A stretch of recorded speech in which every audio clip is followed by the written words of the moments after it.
నా ఇంట్లో అన్ని వయసుల్లో ఆడవాళ్ళు ఉన్నారు. 2 మనవరాళ్ళు, నా కూతురు, నా భార్య, నా తల్లిగారు.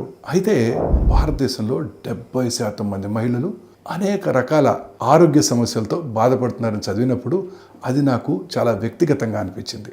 మహిళల ఆరోగ్యం పట్ల కుటుంబం శ్రద్ధ వహించాలి.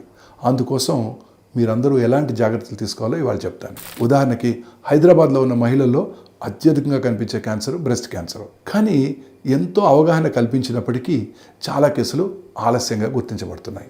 మహిళలు సమయానికి వైద్య పరీక్షలు చేయించుకోకపోవడం వల్ల సమస్యలు ముందుగానే గుర్తించబడటం లేదు.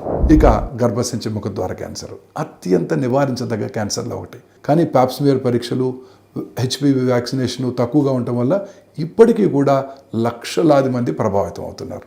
ఇక ఓవేరియన్ క్యాన్సరు, గర్భాశయ క్యాన్సరు చాలా నిశ్శబ్దంగా ఉంటాయి. ఋతుక్రమంలో మార్పులు, కింది పొట్టలో నొప్పి, బ్లోటింగు, అసాధారణ రక్తస్రావం వంటి లక్షణాలు చాలామంది సాధారణమే అనుకుంటూ అశ్రద్ధ చేస్తుంటారు.